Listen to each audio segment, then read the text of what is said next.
radiopublique.be. My poor little children one day live in a nation where they will not be judged by the color of their skin, but by the content of their character. I have a dream today.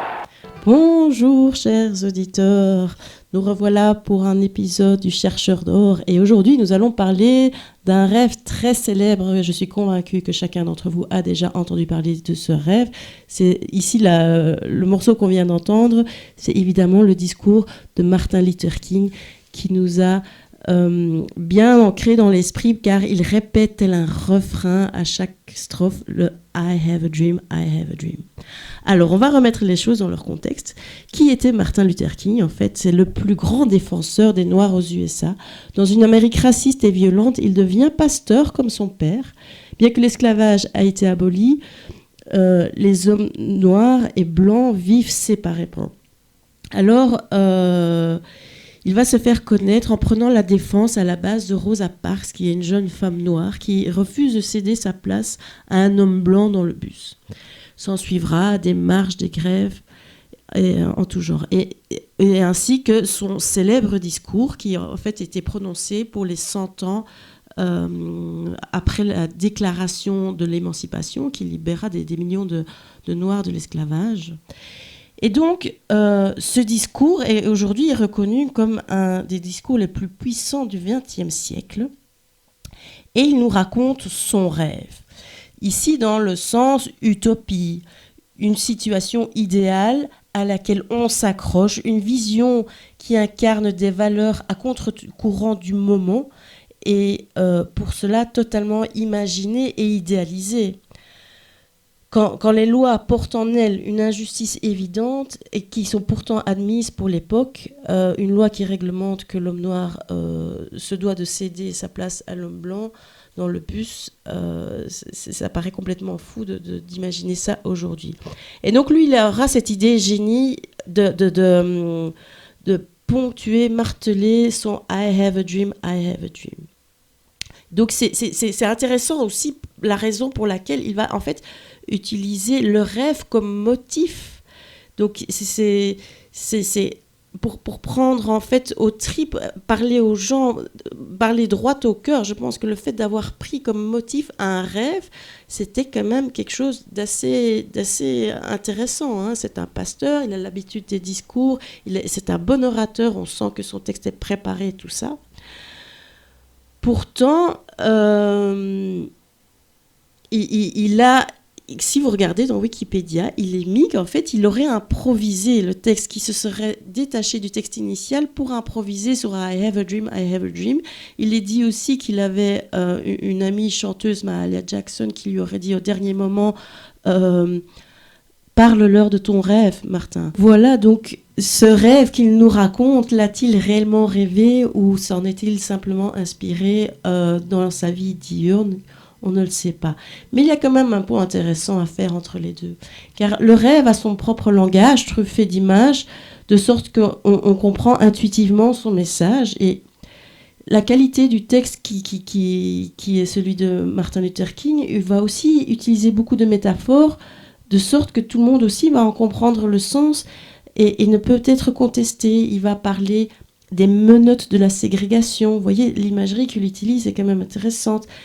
Îlot de pauvreté, phare illuminant d'espérance, sable mouvant de l'injustice. Vous voyez, il raconte une histoire et on peut imaginer que cette histoire qu'il raconte, il l'a rêvée. On n'en sait rien. Ça n'a pas beaucoup d'importance. Mais c'est juste ce motif de rêver, ça prend aux tripes et tout le monde a besoin, à un moment donné, pour échapper à la situation du moment, voir plus grand, voir mieux et s'accrocher à un rêve, ça peut vraiment être vital dans certains cas. Donc voilà, aussi ce qu'il y avait de révolutionnaire et intéressant à souligner chez lui, c'était qu'il avait été depuis le plus jeune âge inspiré par Gandhi et Thoreau, qui étaient donc tous les deux fervents défenseurs de tout ce qui est anti-violence. Donc la lutte qu'il menait était anti-violente. Il a d'ailleurs reçu le prix Nobel de la paix pour ça, et alors on va l'entendre nous parler en français, écoutez bien.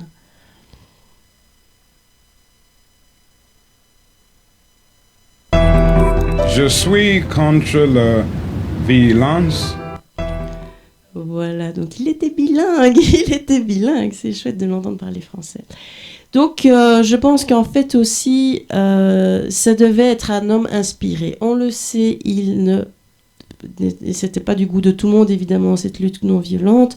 Il avait beaucoup d'amis, mais également beaucoup d'ennemis. Hein. N'oubliez pas que le contexte des États-Unis était vraiment très violent. Et alors qu'il était menacé, donc souvent harcelé, menacé de mort et tout ça, il y a quand même une chose surprenante, c'est que il va tenir un discours la veille de son décès. Je vous propose de l'écouter. I've seen the promised land. I may not get there with you, but I want you to know tonight that we as a people will get to the promised land. Voilà, moi je trouve bouleversant d'entendre ce texte, ces paroles prononcées de sa bouche la veille de son décès. En fait, dès le lendemain, il sera assassiné, tué d'une balle. Et donc, il dit clairement qu'il a vu la terre promise et qu'il pourrait ne pas être là ce jour-là.